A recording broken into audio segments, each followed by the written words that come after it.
Histoire d'amour toxique, relation familiale compliquée, désir de maternité. On va y aller ma team Jeannot aujourd'hui, on a du pain sur la planche. Bonjour et bienvenue, ici votre docteur Jeannot. Aujourd'hui, dans mes mails, j'ai choisi 5 patientes qui, je pensais, avaient bien besoin d'un petit coup de main et je vais donc leur prescrire des livres. Tout ça n'est qu'un concept YouTube, hein. Je ne suis pas médecin, j'ai acheté cette blouse en ligne pour 20 balles, voilà. On est juste là pour le kiff du livre. Alors, chose à savoir, hein, tous les noms ont été changés pour garder l'anonymat de mes patientes. Hein, ça, c'est très important. Et on va commencer tout de suite avec la consultation de Virginie. Je vous lis son mail. Bonjour, docteur Jeannot. Je vous écris à propos de plusieurs choses qui me traversent en ce moment. Ah, on commence léger, mais je sens que ça va partir en petite tempête émotionnelle. Je viens de me faire quitter par un gars avec qui j'étais en couple pendant 2 ans. Avec le recul, la relation était peut-être un peu toxique pour moi et je crois qu'il s'en est rendu compte, donc au final, c'est plutôt sympa de m'avoir quitté. Il a vu qu'il n'arrivait pas à changer et me faisait du mal sans le vouloir. Ah oui, là, t'es au taquet, hein, t'analyses très bien ce qui s'est passé. Après, on a le droit de le détester un petit peu quand même, hein. C'est pas ouf de se faire larguer. Je crois que je suis très triste suite à cette rupture parce que malgré ses défauts, moi je l'aimais beaucoup et j'étais très amoureuse. Et c'est normal, hein, la tristesse ça fait totalement partie du deuil. Et même quand t'es dans une relation où le truc il est un peu toxique, il est pas foufou, bah t'as le droit d'être triste en fait. C'est une forme de loyauté quelque part à ce que vous avez vécu et on n'oublie pas 2 ans d'amour comme ça, comme on swiperait sur Tinder, bah non. Pour autant, je ne me laisse jamais le temps de ressentir cette tristesse et j'essaye de me dire que c'est juste un gars et que ma relation à lui ne me définit pas, donc ça ne devrait pas beaucoup me toucher. Pensez pas ouf, je sais, faudrait pas faire taire ses émotions. C'est vrai que ça te définit pas, hein. On n'est pas défini par une pensée qu'on a ou quoi que ce soit, j'ai l'impression que ça se transforme en séance de thérapie, mais t'as le droit de ressentir tes émotions, c'est important parce que si on les ressent pas, en fait elles nous pètent à la gueule à un moment donné, donc il vaut mieux les ressentir. Pour éviter de me retrouver seule trop souvent, je me suis lancée dans plein d'activités, mais genre vraiment beaucoup. Par exemple, je n'ai plus une soirée à moi, ni un week-end. Ce ne sont que des activités qui me plaisent, escalade, chorale, différentes associations, donc au global, je me sens plutôt bien, mais je peux parfois être absolument épuisée à la fin de la semaine et je crois que je développe une solide FOMO. Ton diagnostic, il est très précis. C'est cool que toutes tes activités, elles te plaisent, mais en fait, tu peux faire que des trucs qui te plaisent parce qu'il y a plein de chouettes choses à faire dans la vie, mais il faut te laisser du temps pour toi, hein, Virginie. Par ailleurs, en lisant L'Art de la Joie, je me suis pas mal questionnée sur ma sexualité et je pense que je suis bi. Et bienvenue. Le truc, c'est que je n'arrive pas à être sûre vu que ma seule expérience amoureuse, c'était avec ce gars. Ça m'arrive de me faire draguer, mais que par des mecs. Je sais pas du tout comment c'est entre filles et je suis très timide à ce sujet. Je sais même pas comment je pourrais rencontrer d'autres personnes comme moi. Alors là, on est sur un coming out livré en kit, sans notice. T'inquiète pas, je vais t'aider. Déjà, le premier truc que je te conseillerais si tu sais pas où aller, c'est dans un bar lesbien. Là, tu es sûr que tu vas être avec les tiennes. Voilà où j'en suis dans ma vie en ce moment. Auriez-vous des livres à me recommander ? Oui, bien évidemment, et pas n'importe lesquels. Là, dans ton message, il y a plein de choses différentes hein, qui viennent un petit peu se chambouler, donc je pense que tu as besoin de pas mal de recommandations. Déjà, on va parler du deuil amoureux. Pour ça, je te recommande Super bien merci de Monica Hazy. Super bien merci, c'est ce que répond Maggie à chaque fois qu'on lui demande comment elle va. Sauf qu'elle a seulement 29 ans et qu'elle vient de divorcer après 608 jours de mariage. Alors elle pleure dans son bain en mangeant des chips au vinaigre, elle swipe sur les applis de rencontre et à un moment, elle sait plus vraiment ce qu'elle veut. Est-ce qu'elle a besoin d'un psy, d'un amant, d'un chat? Elle est perdue. Et c'est normal, parce qu'après une rupture, on est souvent perdu. Ce livre, il a un côté un petit peu Bridget Jones, où on a l'impression de lire le journal complètement déglingué d'une femme en perte de soi, qui tente des trucs, qui sait pas trop où elle va. Et c'est jouissif à lire parce que on rit un peu de son malheur avec elle, mais ça nous aide aussi à nous poser des questions si on traverse un peu la même chose. Et justement, elle aussi, elle tente plein de trucs, c'est des séances de yoga foireuses, des dates pas dingues, et c'est ça quand on a besoin de se reconstruire, bah, on tente des choses. C'est lucide, c'est drôle, c'est un peu trash parfois, et je pense que ça pourra vraiment t'aider dans ton deuil amoureux. Ensuite, je voulais te recommander une BD que j'ai lue il y a pas longtemps parce que je trouve le principe hyper intéressant. Ça s'appelle L'amourante de Pierre Alexandrine. Au tout début de la BD, on va avoir un garçon qui va chez une jeune femme et il est grave croque-love d'elle et elle, c'est pas vraiment le cas. Elle en a marre, elle a l'air saoulée et elle va vouloir lui raconter son histoire. Et son histoire, c'est qu'elle est une amourante. Un jour, elle a rencontré une jeune femme un petit peu étrange, sans trop savoir quoi penser d'elle, mais elle avait une sorte d'aura et cette femme, c'était une amourante. Les amourantes, qu'est-ce que c'est? C'est des femmes qui ne peuvent pas vivre sans amour. ou en tout cas sinon elles vieillissent très très vite. On va le voir dans la BD quand elle va nous raconter sa vie, vraiment les rares moments où il y a personne qui est amoureuse d'elle, elle se prend des coups de pelle, elle commence à avoir ses premières rides et au début du livre elle a une vingtaine d'années alors qu'en vrai elle est là depuis un petit moment quand même. Hein. Et ces femmes-là, elles sont toujours obligées de courir après l'amour, mais pas un amour qu'elles vont ressentir elles forcément, donc c'est surtout une histoire de solitude. Et enfin, je vais encore te recommander une BD, il s'agit de Voleuse de Lucy Bryan. C'est l'histoire d'Ella, elle se réveille après une soirée bien arrosée, elle est déchirée, c'est plus ce qui s'est passé. Et dans sa chambre, elle retrouve plein d'objets volés, donc ça c'est pas très bon signe. Et encore pire, Madeleine, la fille dont elle est secrètement amoureuse, vient sonner chez elle. Et elle lui dit que suite à la fête d'hier, plein d'affaires ont été volées de chez elle. Elle pense donc qu'elle a été cambriolée, et là elle va se rendre compte que c'est elle la voleuse. Si je te recommande cette BD, c'est parce que c'est une histoire de love entre deux jeunes femmes. C'est plein de maladresse, de mensonges un petit peu doux et de tentatives de réparation. C'est deux filles que tout oppose, qui se frôlent et qui tentent de s'apprivoiser. C'est drôle, c'est queer, c'est attendrissant et je pense que c'est tout ce dont tu as besoin pour t'encourager dans la voie LGBT. Virginie, on te souhaite plein de bonnes choses et on va passer au témoignage d'après. Sophia. Bonjour, bonsoir, Dr Jeannot. Eh bien écoute, bonjour, bonsoir, Sophia, t'inquiète, Dr Jeannot, c'est 24 heures sur 24, 7 jours sur 7, vous pouvez m'écrire par mail. Si je vous écris, c'est pour vous faire part de mon cas et voir ce que vous recommanderiez. Je me remets à vous, cher docteur. Voilà, la pression elle est immense, mais tranquille, j'ai vu toutes les saisons de Grey's Anatomy, ça devrait bien se passer. Alors voici, je me présente. Je suis une femme de 17 ans et je suis perdue dans ma vie en général. T'inquiète, en général, à part Rimbaud, à 17 ans on est tous paumés. Mais le point qui me bloque le plus, c'est la relation que j'entretiens avec ma famille et surtout ma mère. Ah, sujet universel. En effet, j'ai toujours eu en commun avec ma mère d'aimer la lecture et c'est ce qui nous gardait sur la même trajectoire. Mais pendant quelques temps, même les livres, notre refuge, nous mènent à la discorde. Oh non. Ça c'est dur parce que si c'est la passion que vous aviez ensemble et que là, vous avez l'impression de vous retrouver en terrain miné, le lien il est assez... Il est assez sensible, hein, pas brisé, attention, mais sensible. Si au commencement je lisais les livres de romances de ma maman, j'ai évolué vers des livres que la société a décidé de catégoriser de culture entre guillemets légitime. Sophia, déjà on t'aime. T'as seulement 17 ans et tu fais déjà la différence, tu mets entre guillemets légitime, t'es trop magot. Or, venant d'une famille de classe populaire, mon père ayant été agriculteur et maintenant mécanicien et ma mère femme au foyer, ces livres n'ont jamais été un domaine qui leur a été accessible. Voilà, malheureusement on y est, c'est là où la lecture ne devient plus un loisir mais un décalage. Ce que tu ressens c'est vraiment une fracture sociale mais qui vient se faire dans le silence. Et c'est à partir de ce point précis que ma vision de la famille a commencé à s'effriter. Et que petit à petit, on a commencé à me mettre à l'écart car j'étais trop intelligente. Et que de toute façon, on ne peut pas discuter avec moi. Alors trop intelligente c'est pas un compliment, en gros ce qu'il faut entendre derrière c'est tu nous fais sentir bête. Et ça malheureusement c'est une solitude déguisée. Et pour ne pas arranger les choses, j'ai décidé d'aller en classe préparatoire, parcours perçu comme trop prestigieux pour ma famille. C'est en lisant Annie Ernaux que je me suis sentie réconfortée. Alors je voulais savoir si vous, Dr Jeannot, vous connaissiez d'autres romans dans la même veine que ceux d'Annie Ernaux, qui me permettraient de déculpabiliser un peu de cette voie que j'emprunte et de ce fossé que je creuse délibérément entre ma famille et moi-même. Je sens beaucoup de culpabilité dans ton message et ça me fait de la peine.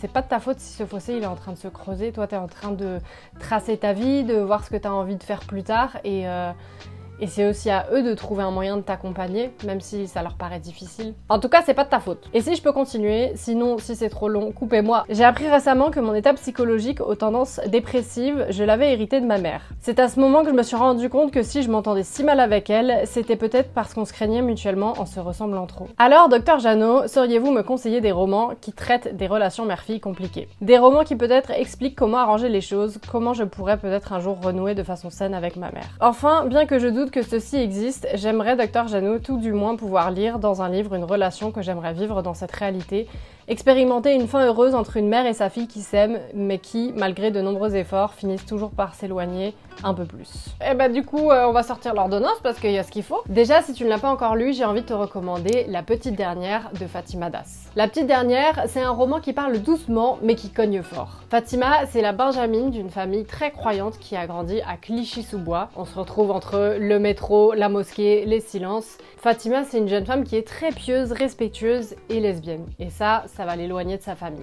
Mais justement, pour pas avoir à affronter ce truc d'aller en parler et de casser la relation, elle va tout garder pour elle. Elle va pas en parler à ses parents, elle va pas en parler à ses frères et sœurs.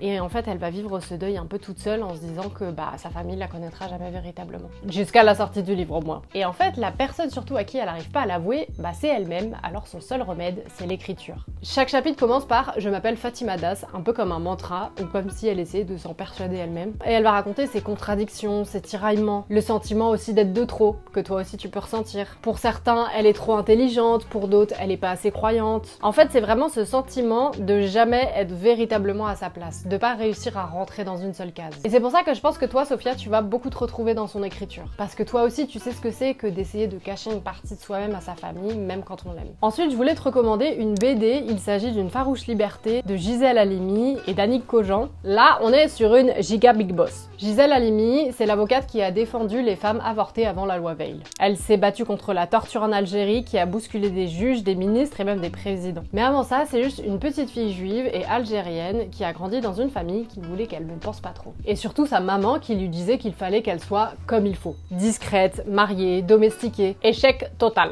Dans Une farouche liberté, Gisèle Halimi, elle va revenir sur son histoire en dialogue du coup avec la journaliste Annick Cogent. Et elle raconte son enfance, sa colère, son départ, ses procès, ses choix. Et surtout ce lien complexe avec sa mère où il y a de l'amour mais il y a aussi beaucoup d'incompréhension. C'est un lien qui pour elle ne s'est jamais complètement réparé, elle le porte vraiment comme une rupture en elle, une brûlure même. Alors j'espère que pour toi ce sera pas le cas. Mais tu voulais des livres avec cette possibilité, donc me voici, me voilà. Mais en tout cas Sophia, tu verras en lisant ce livre que parfois on emprunte un chemin, c'est pas forcément celui que notre mère aurait voulu, mais c'est celui que nous on a besoin d'emprunter. Et même quand on est une meuf aussi badass que Gisèle Halimi, et parfois on s'entend pas bien avec sa mère. Tu vas voir que tu peux devenir brillante sans trahir qui que ce soit et qu'au contraire parfois c'est une manière d'honorer nos mères. Et j'ai encore une BD pour toi, décidément j'adore les BD en ce moment. Il s'agit de Peau d'homme d'Hubert et de Zanzin. On finit par une petite pépite graphique. Dans Peau d'homme, Bianca est une jeune fille promise à un mariage arrangé. Sauf que elle, c'est pas du tout ce qu'elle veut. Et elle va découvrir un objet que se transmettent les femmes de sa lignée, une peau d'homme. C'est un costume qu'elle peut enfiler pour ressembler à un homme et donc aller dans leur monde. Bianca l'enfile et là elle découvre un monde qui lui était totalement interdit. Les tavernes, les désirs, les conversations entre mecs et surtout la liberté de ne pas être une femme. Et ce qui est aussi très beau dans cette BD, c'est qu'elle va découvrir les femmes autrement.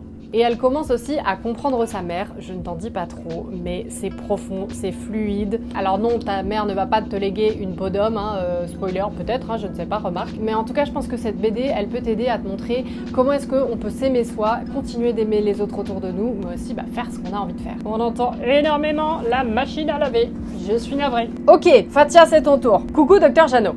Je viens vers toi à propos de mon désir, plutôt contrarié pour le moment, de maternité. J'ai toujours voulu des enfants, mais je me retrouve à un peu plus de 30 ans, célibataire depuis des années et sans enfants. Autant dire que je commence à vraiment avoir peur de ne jamais être mère. C'est horrible ce truc de l'horloge biologique, où il faut qu'on se décide à un âge précis, est-ce qu'on veut des enfants ou pas. Moi, ça, je suis au même stade, donc on se comprend. Franchement, c'est trop dur de faire ces choix-là, et d'avoir peur de mal choisir ou de choisir trop tard. Enfin bref, là, je suis en train de parler de moi. Fatia, revenons-en à toi. Normalement, le médecin ne parle pas de soi. Je ne suis pas du genre sociable, j'ai pas mal peur des gens, même si je bosse là-dessus, et je ne suis pas le genre de personne qui fait l'unanimité. Qui fait l'unanimité, à part le fromage fondu? Tant mieux Fatia, tu n'es pas un produit laitier, c'est une bonne nouvelle. Aurais-tu une prescription pour quelqu'un qui a terriblement peur de ne pas être parent? Je commence à envisager d'autres façons d'être mère. Je sais que je peux me construire une vie équilibrée et heureuse sans enfant, mais faire mon deuil de ce projet /envie/rêve n'est pas encore sur la table. Et malgré l'envie d'être parent un jour, la question de ce que l'on transmet, génétique et autres, fait peur aussi. Là, je suis grave d'accord. Je suis pas un bon médecin, je raconte trop ma vie, mais moi, ça me terrifie, genre, les traumas qu'on va transmettre à nos gosses. Oh là là! Mais c'est beau, ça veut dire que t'as une réflexion assez animée sur qu'est-ce que ça veut dire que d'être mère. T'y penses de manière critique, éthique, sensible. Crois-moi, il y a plein de gens, ils font des gosses, ils pensent pas autant, non du tout. Et j'en profite pour te dire merci. Avec plaisir. Écoute Fatia, j'ai 3 livres pour toi. Parce que je pense que tu en as bien besoin et tu traverses des choses pas très fun. Donc déjà, cœur sur toi. Et le premier livre que je vais te recommander, c'est Beloved de Toni Morrison. Ce livre, il est dur, il est même bresson. Je préfère te prévenir. Il s'agit d'une femme noire, anciennement esclave, qui a décidé de tuer son enfant plutôt que de le laisser retourner en esclavage. Sauf que cet enfant, il revient sous forme de fantôme, de douleur, de souvenirs. C'est un roman qui est hanté, mais c'est pas un roman avec des monstres. Il va nous parler de la mémoire et surtout de l'instinct maternel et de l'amour maternel poussé à son extrême. Est-ce que le fait de tuer son enfant, c'est l'aimer? Si c'est pour l'empêcher d'avoir un tragique destin. Alors c'est une lecture qui est pas facile, elle dérange, elle serre la gorge. Ce livre, c'est plus pour t'accompagner, pour te montrer que la maternité c'est pas quelque chose de tout rose, même si t'en as déjà conscience. Mais c'est plein de gestes maladroits, des choix impossibles, et malheureusement tu seras la seule à pouvoir le prendre ce choix. Ensuite, je voulais te recommander une BD qui s'appelle Ne m'oublie pas d'Alice Garin. Tu parlais d'avoir peur de ce qu'on peut transmettre, et je trouve que cette BD elle est complètement dans ce thème. Tu parles du fait d'avoir peur de mal faire, de reproduire. Alors c'est pour ça que j'ai pensé à ce livre, et c'est l'histoire de Clémence qui va aller en EHPAD récupérer sa grand-mère qui est atteinte d'Alzheimer. Elle va en quelque sorte la kidnapper et l'emmener sur les routes jusqu'à la maison de son enfance pour essayer de raviver sa mémoire. C'est une cavale douce mais chaotique, une traversée de la mémoire et une tentative désespérée de réparer. Et surtout, c'est avant tout une histoire de transmission. Et ce que je trouve qui est très beau dans cette BD, c'est que si finalement tu décides d'avoir des enfants et que tu rates des trucs, parce que forcément tu vas rater des trucs quand on est parent, on se rate sur des choses, il y a toujours moyen de faire réparation après. Il n'y a pas de parents parfaits, genre ça n'existe pas, il y a juste des parents qui se rendent compte quand ils ont merdé, et ça c'est le plus important. Si tu veux réfléchir à ce que ça veut dire de prendre soin de quelqu'un, littéralement, loin des clichés. Je pense que c'est une BD qui peut vraiment beaucoup t'aider. C'est pas ça qui va t'apprendre à devenir mère, mais en tout cas, ça va vraiment te questionner sur ce que tu as envie de transmettre. Et enfin, je voulais te parler du choix de Désiré et Alain Frappier. Alors là, c'est pour la partie de toi qui veut tout remettre à plat. Pas sur cette partie de toi qui se questionne est-ce que j'ai envie d'avoir un enfant ou pas, mais sur cette partie en mode au niveau de la société, parfois, à un certain âge, t'as l'impression que tu deviens juste un utérus et tout le monde te demande alors c'est pourquoi les enfants et c'est chiant. Faut le dire, c'est chiant. Le choix, c'est l'histoire de Désiré qui très jeune a décidé qu'elle ne voudrait pas d'enfant. Et là, attention, tsunami sociétal, tout le monde lui dit mais tu verras, tu vas changer d'avis, oh ça va venir avec le temps, et puis quand tes amies elles auront des enfants, ça va te donner envie d'en avoir. Et puis surtout aussi, on l'a fait vachement culpabiliser, on lui dit mais comment tu vas faire, tu vas te retrouver toute seule et à la retraite. Donc c'est un peu les questions que tu te poses toi en ce moment. Et en fait, tout ça, elle en a marre parce que oui, elle y a pensé. Elle a pensé à sa liberté, elle a pensé à sa santé mentale et à son envie ou pas de construire autrement. Ce que j'adore dans cette BD, c'est qu'elle est pas là pour essayer de nous convaincre. Elle nous montre juste une autre alternative, une autre manière de faire famille. Et je pense que c'est une BD qui ouvre des portes et qui va te re-questionner sur ton envie d'enfant et de liberté et de comment toi tu peux t'armer de ça et comment en fait tu es libre de faire ce que tu veux, peu importe ce que dit la société. J'espère vraiment que ça t'aidera. On va passer à la consultation suivante. Salut Marine! Alors, bonjour Docteur Jeannot. Tout d'abord, merci pour ton contenu et tes excellentes recommandations littéraires. Oh, ça commence par un compliment, j'adore. Je t'écris car je sors d'une année de harcèlement moral au travail qui m'a poussée à quitter l'entreprise. Ah! Pas fun! C'était mon job de rêve et ce fut très difficile à vivre, d'autant plus que mon employeur, soucieux d'être bienveillant avec tout le monde, cherchait des excuses pour justifier les actes de mes harceleuses. Alors ça, c'est non. Le harcèlement, ça ne se justifie jamais. Pas cool le boss, c'est quoi ça? Je suis sûre quand t'es parti, il a dû faire un PowerPoint en mode comment bien se sentir en entreprise. J'étais la plus jeune de la boîte et j'occupais un poste supérieur. Plutôt que de sanctionner ses comportements, il a préféré fermer les yeux. J'ai donc pris la décision de partir en décembre et depuis janvier, je suis auto-entrepreneuse. Mais c'est une aventure très anxiogène. Je travaille dans un milieu de niche, je souffre de ce fichu syndrome de l'imposteur et avec la fragilité laissée par mon expérience passée, j'ai souvent besoin qu'on valide mon travail. Même si ma situation professionnelle a changé, je me sens encore fragile et parfois anxieuse à l'idée de devoir tout gérer seule. En même temps, la vie de freelance, c'est stressant de fou. Comme tu le dis, t'es seule à tout gérer, donc c'est pas facile, sachant que je pense que tu aurais besoin de repos après ce qui t'est arrivé, donc tu dois gérer énormément de choses. On pense fort à toi. Aurais-tu un livre à me recommander qui pourrait m'aider? J'en ai 3. Déjà, je veux revenir un peu sur les bails de harcèlement, mais sous forme de roman, si jamais tu te sens de lire quelque chose par rapport à ça. Le livre, il s'appelle The Other Black Girl de Zakiya Dalila Harris. C'est un roman à suspense, mais c'est aussi une claque sociale. C'est l'histoire de Nella, une jeune éditrice noire. C'est la seule personne de couleur dans son entreprise. Jusqu'au jour où arrive Hazel, une autre femme noire. Alors au début elle est grave au taquet, elle se dit enfin je vais plus être que avec des blancs, mais il semblerait que ce soit pas forcément son allié. Le roman il bascule petit à petit dans le thriller social, je te laisserai découvrir. Mais en tout cas Nella il va lui arriver des choses pas drôles du tout, où elle va recevoir par exemple des lettres anonymes où on lui dit de quitter l'entreprise, qu'elle a pas sa place ici, etc. Mais le roman va quand même plus loin que ça et t'emmène dans quelque chose de presque un peu fantastique, donc je pense que ça peut te faire du bien comme lecture. En tout cas si t'as déjà été en colère, si tu t'es dit que t'avais l'impression de pas être assez docile pour l'entreprise ou quoi que ce soit, ce livre il va bien te montrer que le problème c'est pas toi, le problème c'est le système. Ensuite j'ai envie de te recommander un essai, il s'agit de Le talent est une fiction de Sama Karaki. Je pense que ça va t'aider sur ton besoin de reconnaissance. Déjà ce livre il pose une question hyper intéressante sur qu'est-ce que c'est que le talent et est-ce que c'est vrai qu'il y aurait des gens hyper talentueux et d'autres qui ont besoin de travailler dur et que les personnes talentueuses ne travaillent pas. Ça déjà c'est complètement démonté comme mythe et ça va t'aider je pense dans ta nouvelle activité où j'imagine que si c'est nouveau c'est assez difficile difficile, c'est normal que ce soit difficile. Et ce qui est intéressant, c'est qu'elle fait une sorte d'analyse entre les hommes et les femmes, où les femmes, elles devraient travailler énormément, prouver qu'elles ont de la valeur, alors que les hommes, ils s'en sortent un petit peu comme ça, tranquillou, parce qu'ils sont prometteurs et qu'ils ont du talent. Elle parle de mérite, de fatigue, d'injonction à faire ses preuves, de syndrome de l'imposteur, c'est pour toi. Elle parle de celles qui bossent 2 fois plus pour être moitié moins prises au sérieux. Donc je pense que pour toi qui es en train de chercher ta place, cette lecture, elle peut être hyper bénéfique. Même si elle est un petit peu compliquée, je trouve. Tu as pas forcément besoin de lire, je dirais, tous les chapitres, mais je pense qu'il y en a certains avec lesquels tu vas pouvoir raisonner. Et enfin, j'ai envie de faire un petit pas de côté en te recommandant Les Orageuses de Marcia Burnet. C'est l'histoire de femmes qui ont été violentées, qui ont été réduites au silence. Ça parle de violences sexuelles, hein, voilà, donc c'est pas drôle. Et en fait, elles vont faire groupe pour aller à l'encontre de leurs agresseurs et pour aller se venger. Si j'ai envie de te parler de ce livre, c'est parce que c'est des femmes à qui on a fait des trucs pas cool, qui ont perdu confiance en elles, etc. Et aussi la force du groupe. Peut-être que c'est de ça dont tu as besoin en ce moment parce que on le sait, l'auto-entreprise, être freelance, ça prend beaucoup d'énergie et on est souvent très seul, alors que peut-être que c'est ça dont tu as besoin de la force du groupe.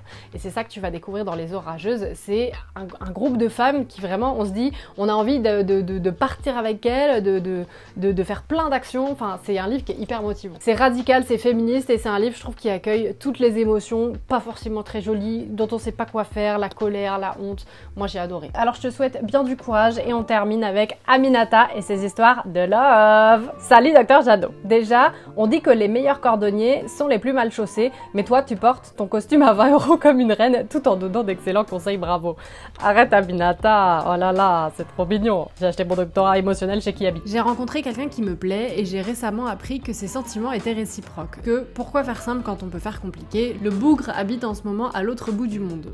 Mais nouveau plot twist, j'ai l'occasion de me rendre prochainement là où il réside. Mes raisons de partir sont avant tout pro et perso, j'ai envie de changer d'air. Disons que lui est un peu la cerise sur le gâteau, haha. En effet, ma dernière histoire de cœur s'est terminée de manière catastrophique, consentement non respecté, enchaînement de ruptures amoureuses et amicales, burn-out, longue dépression, 3 petits points. Même si je vais beaucoup mieux aujourd'hui, merci la thérapie, je crains que les séquelles physiques et mentales, #trauma, que je garde m'empêchent de vivre ces futurs moments à fond. Nous voulons d'un commun accord voir comment notre relation évolue sans prise de tête. Je culpabilise car ce qui m'arrive est chouette, mais j'ai peur d'être incapable de rester naturelle ou de bloquer à cause de mes angoisses et flashbacks. Je veux laisser libre cours à mes émotions, profiter quoi qu'il advienne. Oui, c'est ça qu'on veut, des belles émotions. Déjà, j'ai envie de te parler de Greta et Marguerite de Kalindi Ranfoul, que j'ai lu cet été, et comme d'habitude, comme tous ces livres, je les ai adorés. C'est une comédie romantique hyper contemporaine, très vive, c'est un peu flou et c'est très drôle. C'est l'histoire de Greta, elle est solaire, bordélique, extravertie et c'est une hôtesse de l'air. Et elle va tomber amoureuse du mari de Marguerite. Elle est très chic, très simple, vraiment très propre sur elle. Et ce qui est intéressant dans ce livre, c'est l'histoire entre Greta et Marguerite. C'est pas tant que ça la liaison amoureuse. Non. Et c'est ça que j'ai adoré. C'est comment ces deux femmes, elles vont avoir une sorte de magnétisme qu'elles ne comprennent pas et que ce qui va les rapprocher, c'est l'amour qu'elles ont eu pour le même homme. Et en fait, ce qui devait être une rencontre simple, ça devient un véritable séisme émotionnel. C'est un roman avec des sentiments qui débordent. Toi qui as peur de pas savoir comment être naturel, etc., tu vas grave ressentir ça dans le livre, de voir que parfois les sentiments c'est un peu le bordel, on sait pas trop quoi en faire. Il y a les questions qu'on n'ose pas poser, les élans qu'on pense qu'on doit retenir. Et Kalindi Ranfoul, elle pose toutes ces questions-là dans ce livre, mais à fond, toutes ces injonctions à se contrôler, à être cool, elle dit on s'en fout. En tout cas, j'espère que tu t'y reconnaîtras et que ces deux femmes dans le livre, elles te toucheront autant qu'elles m'ont touchée. Ensuite, je voulais te recommander une BD qui s'appelle Moi aussi je voulais l'emporter de Julie Delport. C'est un roman graphique, il est délicat, il est intime, les couleurs sont magnifiques. Et on suit une femme qui est en mouvement, une amante, une enfant encore, qui essaye de comprendre ses sentiments amoureux. Et surtout, pourquoi est-ce que elle, l'amour, ça lui fait mal? Alors pour ça, qu'est-ce qu'elle fait? Elle décrit, elle dessine, elle observe les autres. Et elle essaye de comprendre pourquoi ces histoires n'ont pas marché, pourquoi elle a besoin d'indépendance, comment est-ce qu'elle arrive à être elle toute seule en tant que personne, comment est-ce qu'elle arrive à faire couple et être à deux. Et ce livre, c'est vraiment une ode au fait de être soi-même sans s'excuser. Puisque pour elle, ce qui est important, c'est d'aimer sans se sacrifier. Et ça, je pense que ça peut être intéressant, vu que t'as l'air d'avoir cet amour un petit peu débordant, et Julie Delport, elle va te montrer que t'es pas obligé de te choisir toi ou l'amour, ça peut être les deux. Et enfin, je veux te recommander l'une de mes romances préférées. Il s'agit de 7 jours de juin de Tia Williams. C'est une romance brûlante, intense, avec plein de failles et de sensualité. Voilà, c'est pas pour tout le monde. On a d'un côté Eva, autrice à succès, célibataire. Elle se traîne des douleurs chroniques qu'elle essaie essaye de cacher comme elle peut derrière de l'humour. Et de l'autre côté, on a Shane, c'est un écrivain torturé. Plusieurs années auparavant, quand ils étaient adolescents, pendant 7 jours, ils se sont aimés. Ils vont essayer de revivre ça. Et peut-être même de recommencer autrement. Ce roman, c'est vraiment une déclaration d'amour qui montre que l'amour, c'est pas toujours linéaire, qu'on peut trouver du bon chez quelqu'un longtemps après, qu'on peut réécrire des histoires. Alors si t'as peur de mal faire, si tu doutes de toi, je pense que ce livre il peut vachement t'intéresser. Et surtout ça te rappellera que l'amour c'est pas un terrain sécurisé et qu'il y a un moment il faut juste se lancer. Alors voilà 3 manières d'aimer et vous avez de la chance ma team Jeannot puisque moi j'ai été curieuse. Après ce mail je me suis dit est-ce qu'il y a des nouvelles depuis? Moi je suis une fouinasse donc j'ai demandé, j'ai dit j'espère que tu vas bien, je viens de lire ton message, est-ce que tu as un update? Et là, oui. Tout va bien de mon côté, merci. Je crois que c'est un peu compliqué de ton côté aussi, je te souhaite d'avoir le temps et l'occasion de prendre soin de toi. Bon, ça, vous pouvez m'envoyer ce message à n'importe quel moment, c'est le problème. Les médecins aussi ont le droit de se reposer, c'est bien vrai, merci Aminata. Ton message arrive à point nommé, car nous avons pu nous voir hier. Ton instinct médical est phénoménal. Tout s'est très bien passé, moment doux, sain, adorable. La distance nous a permis de prendre du recul, ça c'est chouette. Il revient en France fin août, je suis sur un petit nuage. Mais voilà, redescente émotionnelle hier soir, j'ai profité à fond, mais après, les nerfs ont lâché, frustration, pas assez de temps. Et je n'ai pas réussi à tout dire, je m'en veux. Bref, je me fais encore trop de nœuds au cerveau, mais je veux lâcher prise, j'en ai terriblement envie. Merci de prêter une oreille attentive à cette histoire, tu as décidément de très nombreuses cordes à ton arc, docteur du cœur.